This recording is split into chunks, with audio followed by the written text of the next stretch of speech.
Hello दोस्तों, नमस्कार। मैं अनुराग आज आपके लिए लेकर आया हूं नया टॉपिक। नसबंदी या स्टेरिलाइजेशन क्या होता है, नसबंदी पुरुष में कैसे होती है, नसबंदी महिला में कैसे होती है, और नसबंदी के फायदे क्या है, नसबंदी के नुकसान क्या है, और नसबंदी को हमारी गवर्नमेंट अलाउ करती है या नहीं करती है, मैं इस वीडियो के माध्यम से बताऊंगा। आप लोग वीडियो के अंत तक बने रहिएगा। दोस्तों, अगर आप इस यूट्यूब चैनल पर नए हैं तो अनुराग यादव मास्टरमाइंड चैनल को सब्सक्राइब करें। मैं आपके करियर को ग्रो करने के लिए बेहतरीन जानकारी देता रहूंगा।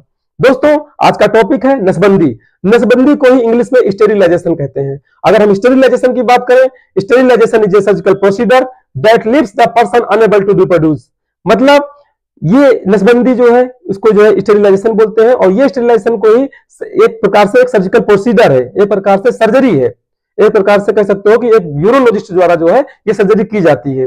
इसमें क्या होता है, जो महिला होती है या पुरुष होता है, उसके रिप्रोडक्टिव ऑर्गन्स को काट दिया जाता है या बांध दिया जाता है, जिसकी वजह से चाइल्ड का बर्थ ना हो सके, यानी संतान पैदा ना हो सके। अगर हम नसबंदी की बात करें तो नसबंदी जो है 1976 ईस्वी में 1976 में गवर्नमेंट द्वारा जो है एक अभियान चलाया गया था, जिसके थ्रू जो है लोगों को, महिलाओं को, पुरुषों को जो है नसबंदी की जाती थी।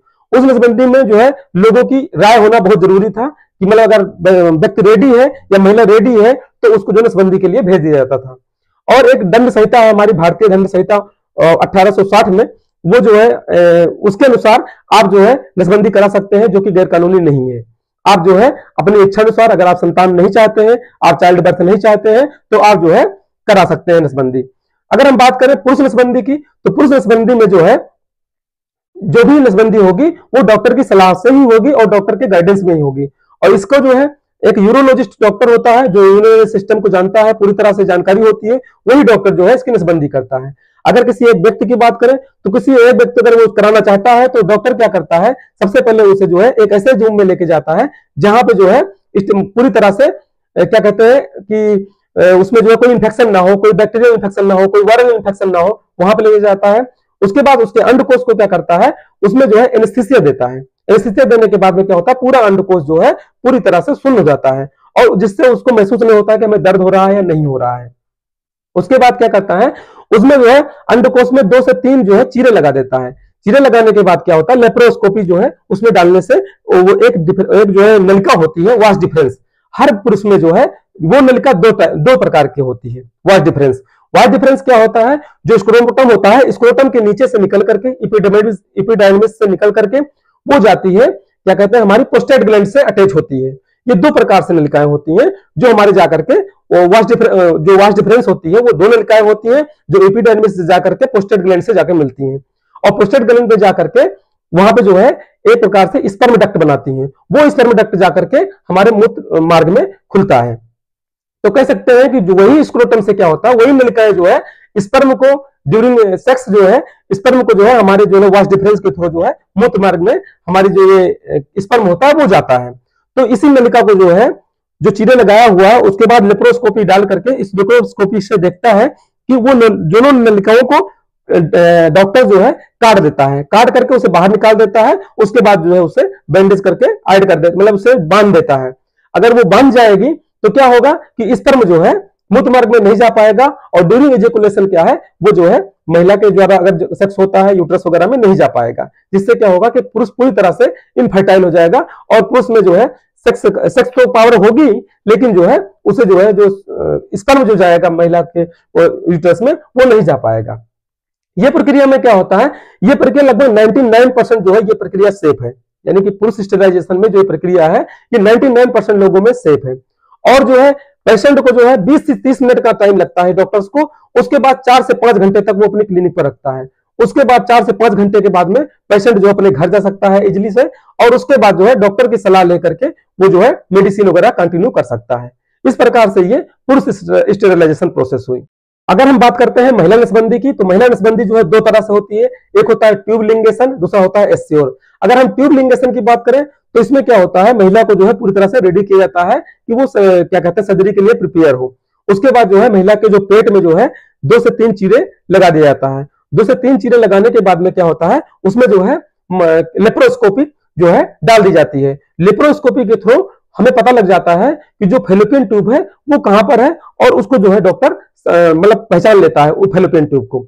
अब फेलोपियन ट्यूब क्या होती है, फैलोपियन ट्यूब ये होती है जो हमारा ओवरी होता है, ओवरी से एक जो है पाइप होती है, ट्यूब होती है, वो जाकर के हमारे जो है यूट्रस में मिलती है, और वही ओवरी से क्या होता है, एक जो है रिलीज होकर के वो आकर के यूट्रस में आते हैं। तो यूट्रस में जो है फर्टिलाइजेशन होता है, क्योंकि जो है जो स्पर्म आता है यूट्रस में ही मिलकर के जो है मीटिंग होती है ये स्पर्म और क्या कहते हैं एग की। तो उस फैलोपियन ट्यूब को अगर हम काट देंगे या बाइंड कर देंगे तो क्या होगा कि एग जो है यूट्रस में नहीं आ पाएगा और फर्टिलाइजेशन नहीं हो पाएगा।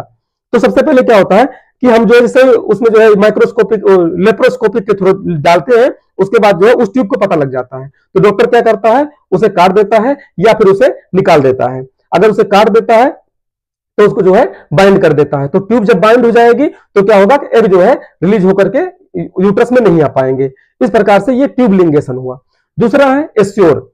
एस्योर एक प्रकार की प्रक्रिया है जो कि इसमें जो है दोनों ट्यूब के बीच में, जैसे जो ओवरी के बीच से जो ट्यूब निकलती है, उन ट्यूब के बीच में क्या होता है, एक डिवाइस फिट कर देता है। जब डिवाइस फिट कर देगा ना तो एग जो है जब ओवरी से रिलीज होगा तो वो जाकर के उस डिवाइस पे फंस जाएगा, मानी कि वो यूट्रस में नहीं आ पाएगा। जब यूट्रस में नहीं आ पाएगा तो अल्टीमेटली जो है वो जो है फर्टिलाइजेशन का प्रोसेस पूरी तरह से बंद हो जाएगा। तो आप कह सकते हैं कि मतलब जो एक तो ट्यूब लिंगेशन हुआ, ट्यूब को हटा देना या ट्यूब को बाइंड कर देना।